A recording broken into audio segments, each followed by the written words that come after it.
नमस्कार दोस्तों।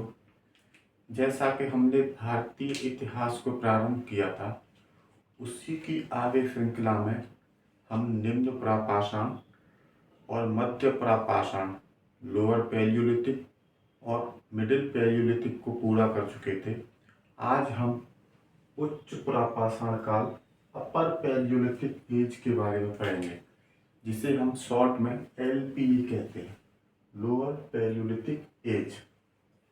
अगर हम इसके समय को देखें, इसका समय का जो विस्तार था, टाइम जो विस्तार था, ड्यूरेशन, वो था 4000 BC से 10,000 BC के मध्य इसका विस्तार माना जाता है।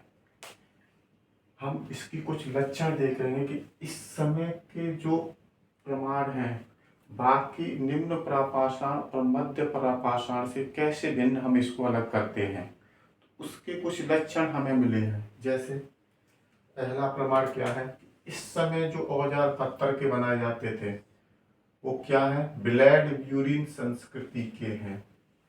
ब्लेड ब्यूरिन मतलब इस समय के जो औजार हैं वो निम्न और मध्य प्रापाषाण के औजारों की तुलना में थोड़े तेज धार वाले और लघु फलक वाले प्रकार के औजार बनाए जाते थे। जो पदार्थ यूज किया जाता था वो पदार्थ मेनली जो हथियार बनाने में, वो औजार बनाने में वो था चर्ट, जैस्पर और प्लिंथ। इससे इस समय के औजार बनाए जाते थे। इस काल को मैगडेलियन संस्कृति भी कहते हैं। मैगडेलियन संस्कृति भी इसे कहा जाता है। क्यों? क्योंकि इस प्रकार के जो औजार हमें भारत से मिले हैं, उसी प्रकार के औजार यूरोप में मिले हैं, तो यूरोप में उस संस्कृति को मैगडेलियन संस्कृति कहा गया। इसलिए जितने भी इतिहासकार और पुरातात्विकविद, आर्कोलॉजिस्ट हुए, उन्होंने भी इस संस्कृति को भारत में मैगडेलियन संस्कृति कहा है। जैसे निम्न प्रापाषाण को एशुलियन संस्कृति कहा था, सेम उसी प्रकार को उच्च प्रापाषाण काल को क्या कहा गया है, मैगडेलियन संस्कृति कहा गया है। इस समय के जो हथियार थे, औजार थे, वो चकमक पत्थर मतलब पॉलिशदार पत्थर से पॉलिशदार प्रकार के औजार बनाए जाते थे। इस संस्कृति को चाकू संस्कृति भी कहते हैं। Blade culture, blade culture, blade culture इसलिए कहते हैं इसे क्योंकि इस समय के जो औजार वो कैसे हैं, तेज धार वाले हैं। इसलिए शार्प बहुत उनकी शार्पनेस ज्यादा होती थी, इसलिए इसे क्या कहते हैं, चाकू संस्कृति भी कहते हैं। अब हम इसके आगे देखें तो इस समय की प्रमुख विशेषताएं क्या हैं। प्रमुख विशेषताओं में सबसे महत्वपूर्ण कुछ विशेषताएं हैं, वो है हड्डियों से निर्मित उपकरण।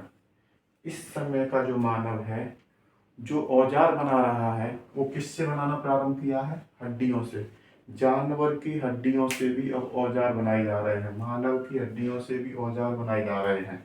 इसके उदाहरण हमें प्रमाण आंध्र प्रदेश के मुच्चितरा से मिले हैं।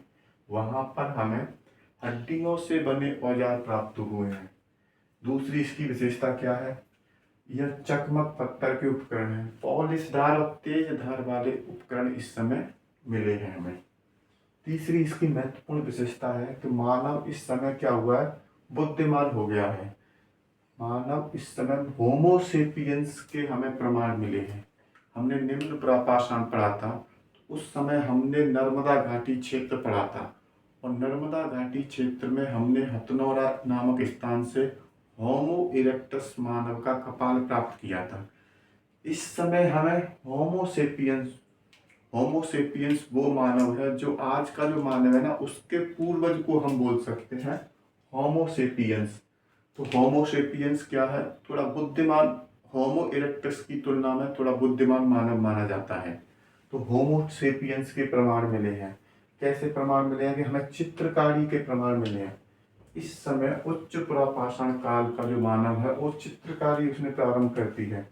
उसके हमें प्रमाण मिले हैं भीमबेटका MP में, रेणुगुंटा आंध्र प्रदेश में, और पाटने और यूपी के बांदा से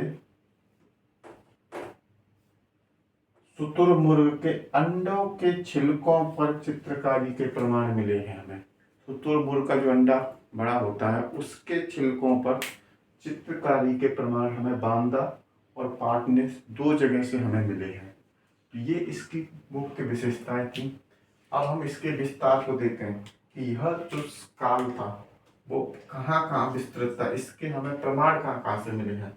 तो दोस्तों, इसके जो प्रमाण मिले हैं वो संपूर्ण भारतीय उपमहाद्वीप में हमें इसके प्रमाण मिले हैं। जैसे अफगानिस्तान की संगाव गुफाओं में इसके प्रमाण मिले हैं, पाकिस्तान के रोहड़ी पठार से भी इसके प्रमाण मिले हैं। तो अफगानिस्तान, पाकिस्तान। अगर हम भारत में देखें तो भारत में राजस्थान में अलानिया जो कोटा में स्थित है वहाँ से हमें प्रमाण मिले हैं।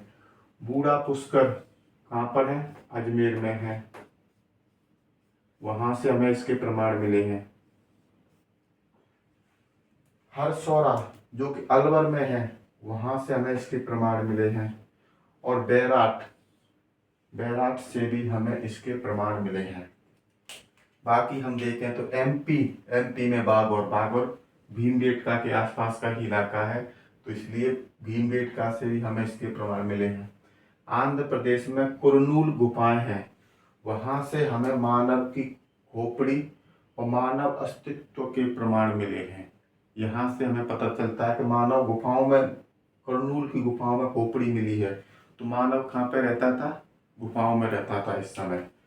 अन्य विस्तार देखें तो महाराष्ट्र के इमाम गांव से भी हमें प्रमाण मिले हैं इस समय के। साथ ही साथ गुजरात के बिस्दी से हमें प्रमाण मिले हैं। और उत्तर भारत में अगर देखा जाए तो कश्मीर से भी इस समय के हमें प्रमाण मिले हैं। तो ये था उच्च पुरापाषाण काल का समय। लक्षण क्या है, विशेषताएं क्या हैं, कौन सा पदार्थ उपयोग में आता था, इस संस्कृति को क्या क्या संस्कृति कहते हैं, उसकी विशेषताएं क्या है।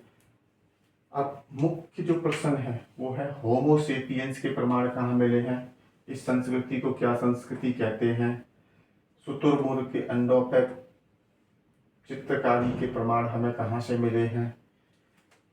ये महत्वपूर्ण प्रश्न है। और जो राजस्थान के मुख्यतः बच्चे हैं वो राजस्थान के इन सारे नामों को थोड़ा याद रखें, क्योंकि राजस्थान स्पेसिफिक स्थानों को अधिक पूछा जाता है। तो ये था उच्च पुरापाषाण काल का समय, उच्च पुरापाषाण के बारे में जानकारी। एक बार आप इसको लिखिए, फिर हम इसके नेक्स्ट, अब हम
दोस्तों अब हम इसकी कुछ विशेषताएं पढ़ेंगे।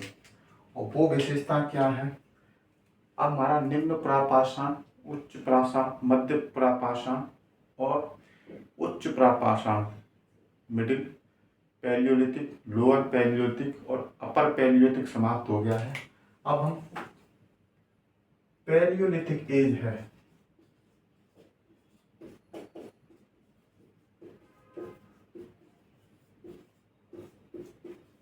पुरापाषाण की विशेषताएं के बारे में जानेंगे।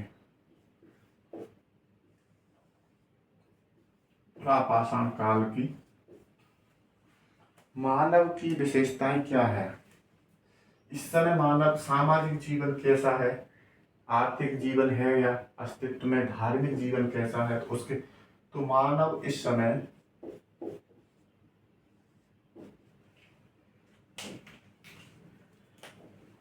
मुख्यतः क्या है, आखेटक है।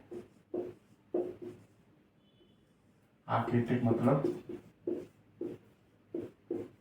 हंटिंग एंड गैदरिंग पर डिपेंडेंट है, जंगली पदार्थों के उपभोग पर डिपेंडेंट है।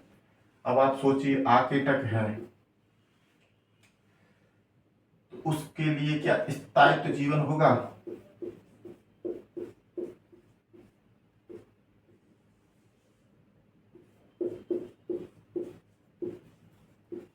परमानेंट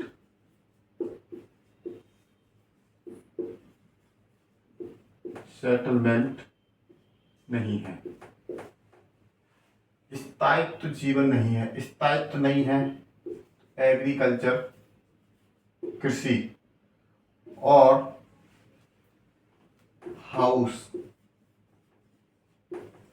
ये भी अस्तित्व में नहीं है। खेती का हमें प्रमाण नहीं मिला है, स्थायी घर का प्रमाण नहीं है। अगर स्थायी का घर का प्रमाण नहीं है तो फैमिली, सोसाइटी, समाज और परिवार का अभी उदय नहीं हुआ है। आखेटक है, स्थायी नहीं है। स्थायी नहीं है तो एग्रीकल्चर और हाउस के हमें प्रमाण नहीं मिले हैं। अगर एग्रीकल्चर नहीं है तो मृद भांड के हमें प्रमाण नहीं है। मृद भांड के हमें यहाँ समय से उत्पादन नहीं है। एग्रीकल्चर नहीं है तो क्या, उत्पादक नहीं है, अभी उत्पादक नहीं है, उत्पादक नहीं है। और फैमिली भी नहीं है, सोसाइटी के भी अभी इस समय से अभी परिवार बनना प्रारंभ नहीं हुआ है, शादी विवाह का अभी कॉन्सेप्ट नहीं आया है। तो ये समय, इस समय मानव के मुख्य लक्षण थे। अभी सब सोसाइटी नहीं है, समाज नहीं है, तो इस समय का मानव इस प्रकार के सामाजिक जीवन में जीता था। तो दोस्तों ये था हमारा पुरापाषाण काल। अब हम इसके बाद में मेसोलिथिक एज करेंगे, जो अगले वीडियो में होगा।